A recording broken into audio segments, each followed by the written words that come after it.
예수님은 나의 왕, 나의 주인, 나의 생명이십니다. 하나님 아버지, 말씀이 육신이 되어 우리 가운데 사시게 해 주셔서 감사합니다. 어둠 속에서 헤매며 살아온 삶을 버리고 참 빛이신 예수님을 주인으로 모시고 날마다 거듭나는 삶을 살아가도록 인도해 주옵소서. 예수님의 이름으로 기도합니다. 아멘. 오늘 읽을 말씀은 요한복음 1장부터 3장입니다. 이 말씀의 핵심은 첫째, 태초에 말씀이 계셨고 그 말씀이 육신이 되어 우리 가운데 오셨습니다. 둘째, 예수님이 가나 혼인잔치에서 물로 포도주를 만드셨습니다. 셋째, 예수님은 산에 들인 공회원인 니고데모에게 성령으로 거듭남의 의미를 가르쳐 주셨습니다. 요한복음 개관. 요한복음은 예수님의 11사도가 모두 죽고 유일하게 남은 요한이 예수님의 부활한 지 30년이 지난 후에 기록한 복음서로서 가장 신학적이고 영적인 특징이 있습니다. 이 책은 단순하고 평이한 문체로 되어 있으며 예수 그리스도의 신성을 강조하고 있습니다. 이 책은 요한이 에베소에서 소아시아 성도들에게 쓴 복음서이기도 합니다. 요한은 말씀이 육신이 되어 우리 가운데 임하시는 아들을 통해 하나님의 세상 구원과 영생을 설명하고 있습니다. 요한은 빛과 생명의 이미지를 사용하여 세상에서 하나님의 활동을 묘사하고 있습니다. 요한은 7가지 이적들을 기록하여 예수님의 초월성을 설명하고 있습니다. 첫째, 질을 초월, 가나 혼인잔치. 둘째, 공관 초월, 왕의 신하의 아들 치유. 셋째, 시간 초월, 베데스다 연못에 38년 된 병자 치유. 넷째, 양을 초월, 오병이의 기적. 다섯째, 자연 법칙 초월, 물 위를 걸으심. 여섯째, 운명 초월, 날 때부터 소경된 자 치유. 일곱째, 죽음 초월, 나사로를 살리심. 요한은 이 7가지 이적을 통해 예수님이 하나님과 동등한 아들이라는 증거를 제시하고 있습니다. 요한복음은 모든 성경책 중에서 성육신하신 하나님의 아들의 신성을 가장 확실하게 표현한 책입니다. 더불어 요한은 다른 복음서들에서 발견할 수 없는 예수님의 7가지 설교를 포함시켰는데 이를 통해 예수님 생애의 목적을 설명합니다. 첫째, 나는 생명의 떡이다. 둘째, 나는 세상의 빛이다. 셋째, 나는 양의 문이다. 넷째, 나는 선한 목자다. 다섯째, 나는 부활이요 생명이다. 여섯째, 나는 길이요 진리요 생명이다. 일곱째, 나는 참 포도나무다입니다. 1장, 태초에 말씀이 계셨고 그 말씀은 하나님과 함께 계셨으며 그 말씀은 하나님이셨습니다. 여기서 언급하는 태초는 창세기 1장의 태초보다 이전의 시간을 의미합니다. 말씀 곧 로고스가 인격체로 묘사되어 있는데 이 단어는 헬라인들과 유대인들에게 모두 특별한 의미를 지녔습니다. 헬라 철학자들은 발설된 말뿐만 아니라 발설되지 않고 마음속에 있는 말, 즉 이성을 나타낼 때 로고스를 사용했습니다. 이 용어가 우주에 적용될 때는 만물을 다스리는 이성적인 법칙을 의미했습니다. 반면에 유대인들은 이 말씀이라는 용어를 하나님과 관련해 세상에 대한 하나님의 능동적인 간섭을 나타낼 때 사용했습니다. 요한은 유대인과 이방인인 헬라인에게 의미 있는 용어를 인격체로 사용해 하나님이 만물을 창조하실 때 바라신 말씀을 예수 그리스도와 연결시킨 것입니다. 요한은 빛이 어둠에 비춰졌지만 어둠이 깨닫지 못했고 그가 세상을 지었지만 세상은 그를 알지 못했다고 합니다. 요한복음 전체에서 예수님이 누군지 모른다라는 말이 계속 반복되는데 심지어는 글을 쓰는 요한과 베드로도 끝까지 예수님의 의도를 정확히 몰랐다고 고백하고 있습니다. 그러면서 요한은 예수님이 부활 승천하시고 60여 년이 지나고 보니 이제는 예수님의 말씀이 무엇인지 알 것 같다는 자기 고백을 하고 있습니다. 예수님을 영접하여 그 이름을 믿는 자는 하나님의 자녀가 되는 권세를 주셨습니다. 일찍이 하나님을 본 사람은 아무도 없지만 아버지의 품속에 계신 독생자이신 예수님이 하나님을 알려주셨습니다. 사도 요한만 유일하게 독생자라는 말을 사용합니다. 독생자는 유일하게 태어난 자라는 뜻으로 예수는 하나님의 하나이고 유일한 아들이라는 뜻입니다. 유대의 최고 의결기관인 사내들인 공회는 거짓 선지자로 의심되는 인물을 조사할 권리가 있었습니다. 그들은 세례 요한을 신문하여 광야에서 회개를 외치면서 세례를 베푸는 그가 말라기 선지자가 예언한 대로 메시아가 임하기 전에 출현하기로 되어 있는 엘리야인지 혹은 모세가 예언한 대로 언젠가는 일어날 그 위대한 선지자인지를 분별하고자 했습니다. 요한은 말라기 선지자가 말한 대로 엘리야였고 예수님도 그것을 인정했습니다.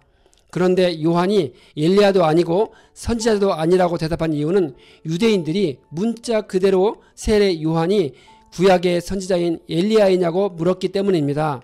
당시 유대인들은 메시아가 오시기 전에 죽지 않고 하늘로 승천한 엘리야가 반드시 먼저 지상에 출현하여 메시아의 길을 예비할 것이라고 생각했습니다.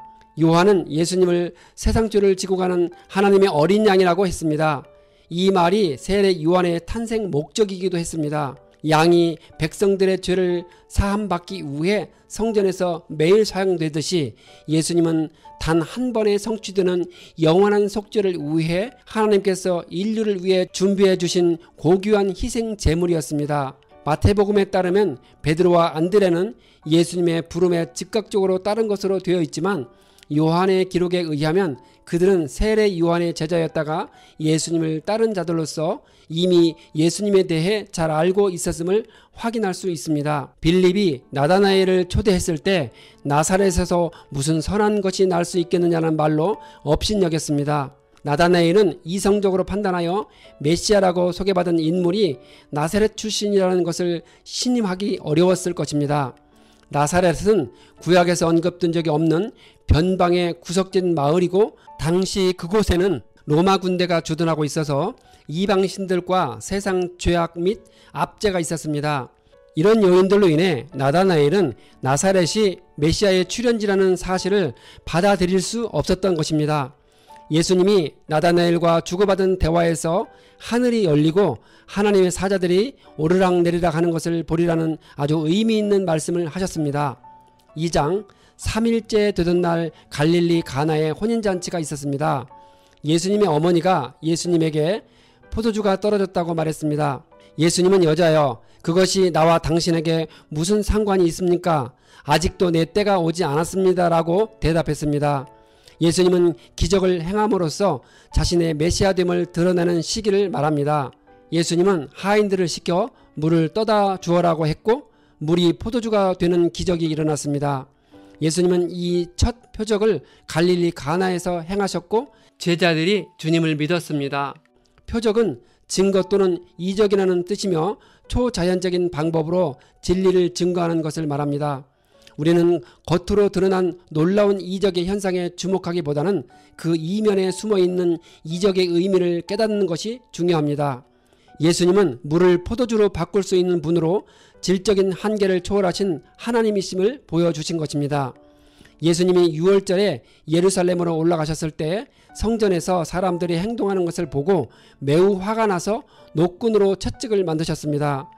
예루살렘 성전의 예배자들은 율법에 따라 흠없는 제물을 바쳐야 했고 또한 성전 관리를 위해 매년 인두세를 바쳐야 했습니다. 성전 책임자인 제사장들은 성전에서 구입하지 않은 희생 제물에 대하여서는 일정하게 퇴짜를 놓았고 여행자들이 가져온 화폐는 받지 않고 성전에서 인정하는 화폐만 받았습니다. 이런 과정에서 제사장들은 엄청난 차익을 챙겼습니다. 예수님은 거룩한 예배를 이용하여 성전을 시장터로 만들어 백성들을 착취하는 그런 위선적인 종교 지도자들의 행위에 대해 분노하셨습니다. 3장 바리새인 중에 니고데모라 하는 사람이 있었는데 그는 사내들인 공회원이었습니다. 그가 밤중에 예수님을 찾아와서 예수님이 하나님께로부터 오신 분임을 안다고 합니다. 예수님이 물과 성령으로 거듭나야 하늘나라를 볼 수 있다 하시니 니고데모는 깨닫지 못하고 질문합니다. 거듭난 사람은 성령으로 난 사람입니다. 우리가 성령으로 거듭나면 우리는 죄를 사함받고 새 사람이 되어 하나님과 친밀한 교제를 나누게 됩니다. 여기서 물은 회개의 외적인 표시인 세례의식을 의미하고 성령은 사람을 거듭나게 만드는 내적인 성령의 사역을 말합니다. 모세가 광야에서 뱀을 든 것 같이 예수님도 들려야 합니다. 출애굽 여정 중 광야의 불뱀이 이스라엘 백성들을 물었을 때 모세는 놋뱀을 만들어 장대 위에 달았고 그것을 본 자들은 모두 살아났습니다. 같은 방식으로 예수님은 자신이 십자가 위에 달릴 터인데 믿음으로 자신에게 돌이키는 자들은 죄로부터 구원을 받을 것이라고 말씀하신 것입니다. 예수님을 믿는다는 것은 그분만을 구주로 신뢰하면서 그분의 손에 자기 운명을 온전히 맡기기로 결정하고 그분의 말씀대로 살아가는 것입니다. 하나님이 세상을 이처럼 사랑하사 독생자를 주셨으니 이는 그를 믿는 자마다 멸망하지 않고 영생을 얻게 하려 하심입니다. 예수님을 믿지 않는 자들은 벌써 심판을 받은 것입니다. 여기서 심판을 받았다는 말은 현재 완료의 시제로 예수님을 믿지 않고 있는 그 불신의 상태가 이미 심판을 받고 있는 상태라는 뜻입니다. 아담 이후 모든 사람에 대한 하나님의 심판은 이미 시작되었고 그런 상태가 현재까지도 이미 유효한 것이기 때문입니다. 그래서 사람이 이미 주어진 심판의 상태에서 벗어나 영생을 얻을 수 있는 유일한 길은 하나님의 독생자이신 예수 그리스도를 믿는 것뿐입니다. 세례 요한과 예수님의 관계에 대한 정리가 필요합니다. 요한이 자신은 그리스도가 아니고 그의 앞에 보내심을 받은 자로 그는 흥해야 하고 자기는 사라져야 한다고 말합니다. 세례 요한은 하나님이 자신을 부른 목적이 메시아가 누구인지 알려주는 것이라는 사명을 알고 있었습니다. 그 사명은 예수님이 등장한 이후에도 변함이 없었습니다. 다른 사람들은 예수님의 부름을 받고 제자가 되었지만 세례 요한은 메시아의 길을 예비하는 자기 역할에 충실해야 했습니다. 하나님이 우리 각자에게 주신 크고 작은 사명을 충실하게 감당할 때 우리가 속한 공동체는 건강하게 유지됩니다. 예수님은 하늘에서 오신 분이시고 그분의 증언을 받아들이는 사람은 하나님의 참되심을 인정하는 것입니다. 하나님이 보내신 아들에게 성령을 아낌없이 주시어 모든 것을 그의 손에 맡기셨습니다. 그래서 하나님의 아들을 믿는 사람에게는 영생이 있습니다. 그러나 아들에게 순종하지 않는 사람은 생명을 얻지 못하고 도리어 하나님의 진노를 살 것입니다. 사람이 구원에 이르는 길은 하나님이 보내신 아들인 예수 그리스도를 믿는 방법 외에는 다른 어떤 것도 허락하지 않으셨습니다. 이처럼 복음은 매우 명확하고 분명합니다.